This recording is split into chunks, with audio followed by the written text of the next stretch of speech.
ஐங்க எல்லாரும் எப்படி இருக்கிறீங்க? அமெரிக்காவில் மார்னிங் 6 o'clock எழுந்திரிச்சாலே ஒரு 4 o'clock மாதிரி ஒரு ஃபீலாக இருக்குது. பாருங்களேன், வெளியே எவ்வளோ டார்க்காக இருக்குது அப்படின்னு சொல்லி. இப்போவே மார்னிங் நமக்கு கண்ணவே திறக்க முடியாது. கூட கொஞ்சம் நேரம் தூங்குனா நல்லா இருக்குமே அப்படிங்கிற ஒரு ஃபீல் இருந்துகிட்டே இருக்கும் எனக்கு. நம்பர் 2 ஏப்ரல் சொல்லவே தேவையில்லைங்கிற மாதிரி வின்டர் சும்மா அடிச்சு குளிர் கொளுத்துது தாங்க சொல்லணும். காலையில் கண்ணவே திறக்க முடியல.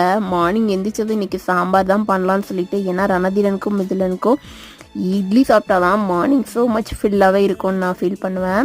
அதனால இன்னைக்கு சாம்பாரில் வேறு என்ன சம்திங் ட்ரை பண்ணலாம் அப்படின்னு சொல்லிட்டு நைட்டே யோசிச்சு வச்சுட்டேன். கப் தொளி இல்லாத மூந்தால், 1/4 கப் உடச்ச தொளி இருக்கிற மூந்தால், அப்புறமா சாம்பார் பருப்பு 1/2 கிளாஸ். ஸோ இதெல்லாம் போட்டு தான் இன்றைக்கி நான் மிக்ஸ்ட் ஆஃப் என்கிட்ட இருக்க என்ன வெஜ்ஜஸ் இருக்கோ எல்லா வெஜ்ஜஸையும் மிக்ஸ் பண்ணி சாம்பார் பண்ணேங்க. சாம்பார்லையும் இன்னொரு டெஸ்ட் அப்படிங்கிற மாதிரி இன்றைக்கி கருவேப்பிலை இல்லை. ஸோ அதனால் முருங்கைக்கீரை தான் இருந்தது. தாளித்து ஊற்றி சாம்பார் ரெடி பண்ணியாச்சு.